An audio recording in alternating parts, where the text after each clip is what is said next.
बिस्मिल्लाहिर्रहमानिर्रहीम अस्सलाम वालेकुम। मेरे तमाम दोस्तों भरावां नूं उस्मानिया ज़री फार्म दे खुश आमदीद।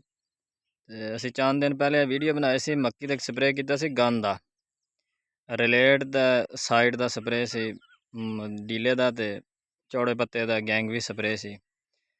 स्प्रे करन दा मकसद सी गंद सड़ गया स्प्रे सी असीं तुहानूं दस्सिया। स्प्रे करन तो बाद उहदा रिजल्ट भी विखाना चाहिदा, सिर्फ स्प्रे नहीं दसना चाहिदा, कंपनी दी मशहूरी नहीं करनी चाहिदी। असीं इतमाद करते हैं ग्रीन लैंड दे माशाअल्लाह दा अच्छा रिजल्ट है हर दवाई का।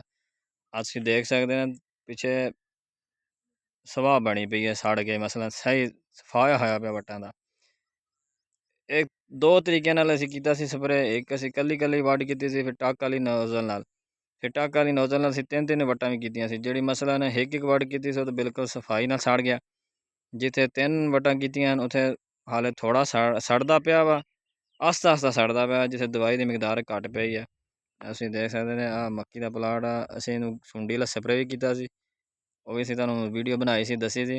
ਵੇਖ ਲਓ ਅੱਜ ਕੋਈ ਸੁੰਡੀ ਨਹੀਂ ਹੈਗੀ ਇਹਦੇ ਵਿੱਚ, ਸਾਫ ਸੁਥਰੀ ਮੱਕੀ ਪਈ ਹੈ। ਤੇ ਜਿਸ ਕਿੱਲੇ ਨੂੰ ਸੁੰਡੀ ਵਾਲਾ ਸਪਰੇ ਨਹੀਂ ਕੀਤਾ ਉੱਥੇ ਸੁੰਡੀ ਲੱਗ ਗਈ ਆ, ਦੂਸਰੀ ਲੇਬਰ ਲੱਗੀ ਹੋਈ ਆ, ਤੁਸੀਂ ਸਾਹਮਣੇ ਦੇਖ ਰਹੇ ਹੋਣੇ ਆ ਲੇਬਰਾਂ ਲੱਗੀਆਂ ਹੋਈਆਂ ਦਵਾਈ ਪਾ ਰਹੀਆਂ। ਤੇ ਵੀਡੀਓ ਬਣਾਉਣ ਦਾ ਮਕਸਦ ਇਹਦਾ ਉਹਦਾ ਦਵਾਈ ਦੱਸੀਏ, ਉਹਦਾ ਰਿਜ਼ਲਟ ਹੀ ਵਿਖਾਈਏ।